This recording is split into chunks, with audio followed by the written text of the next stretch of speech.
Well, hello and welcome to this latest video. In this video, we're going to look at part 4a of basic tables, which is the element caption and the attributes row, span, and column span. Okay, so if you remember last video, we created this table over here, and this is the code that we used. Okay. Now, the table isn't very useful, it's not excellent at all.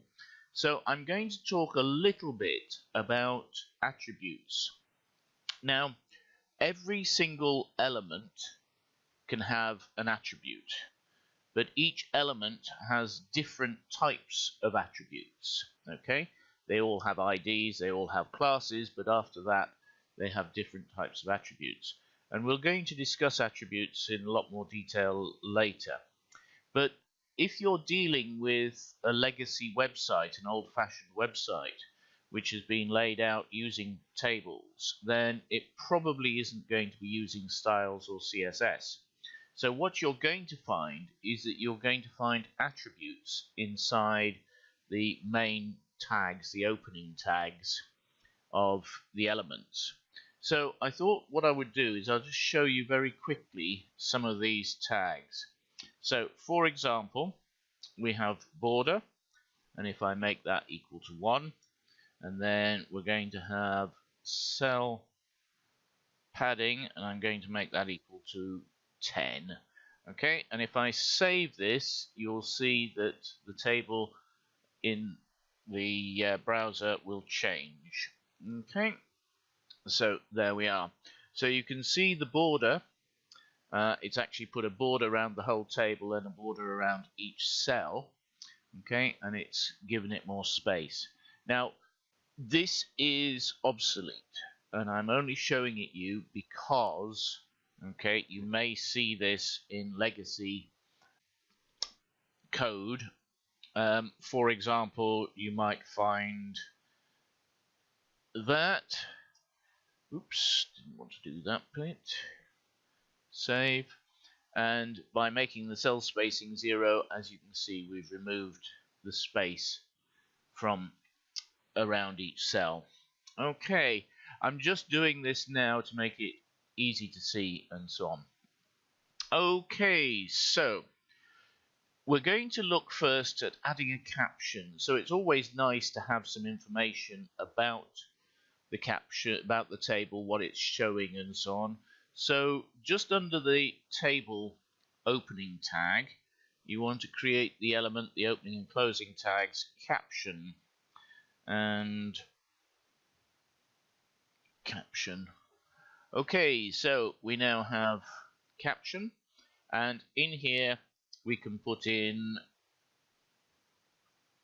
vehicles with an S. And if I save that, you will see that at the top there is a caption for the table. Okay, now using style sheets and CSS, you can actually make this look much nicer and neater. Okay, right, now let's have a look at using attributes inside, for example, the header.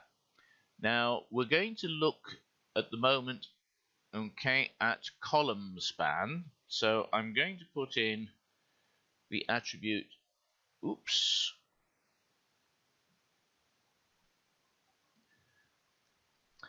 that's better, col span equals 2. So here I want it to span 2 columns, and so in here I'm going to do that. Okay, now if you're using a symbol in HTML, it's always a good idea to use the code name for the symbol.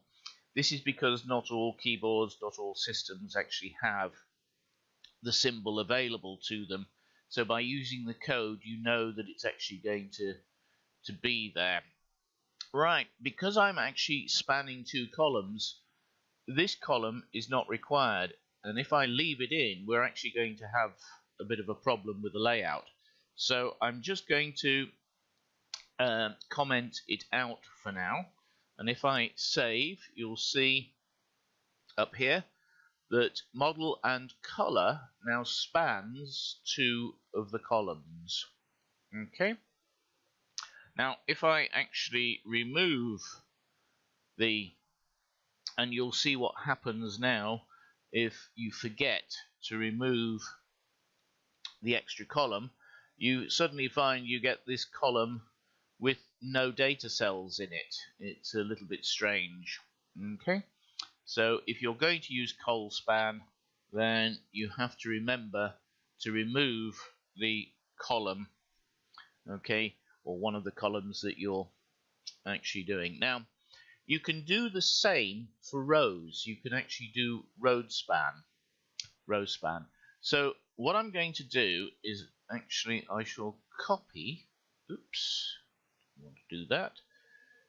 As you can see, that if you click on the little arrow, you can collapse code.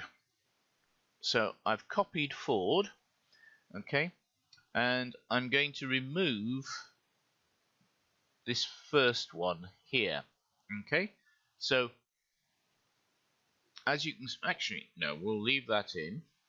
We'll leave that in, and what we'll do is we'll do like we did above, and we'll comment it out. Okay, and here, okay, we'll add the attribute row span equals 2. Now we can't have 2 focuses blue. Well, we could, but let's give it a different color. We have green, so let's have gray. Okay, so now the make here is actually going to span 2 rows. So if I save that and you'll have a look at the code, you can see I've got a big cell here which has the make in, and then focus blue and focus gray. Okay, so that's how you use row span and column span. We've actually commented out this. Now what happens if you put it back in, you forget to remove it, you've got the row span here? Well, as you saw with the column span, you're going to have the extra column, so I'll give you one guess what's going to happen now, and look at this. Okay, it's put forward here.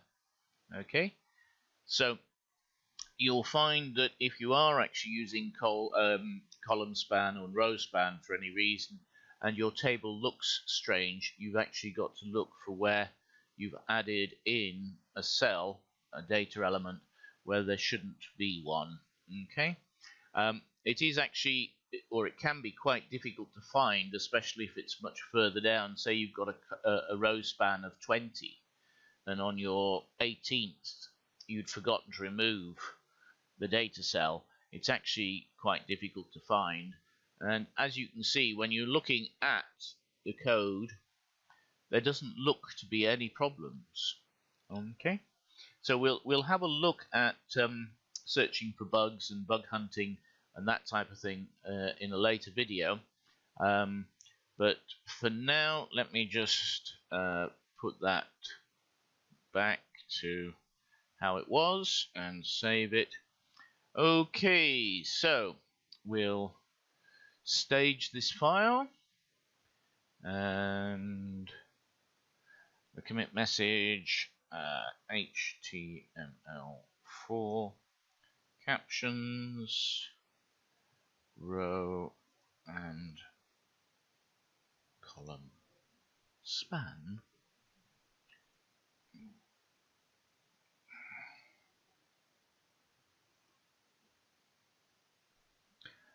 attributes discussed. So we'll commit that to the master. So we've now committed that, and we'll push it up to GitHub so it's available for you on GitHub.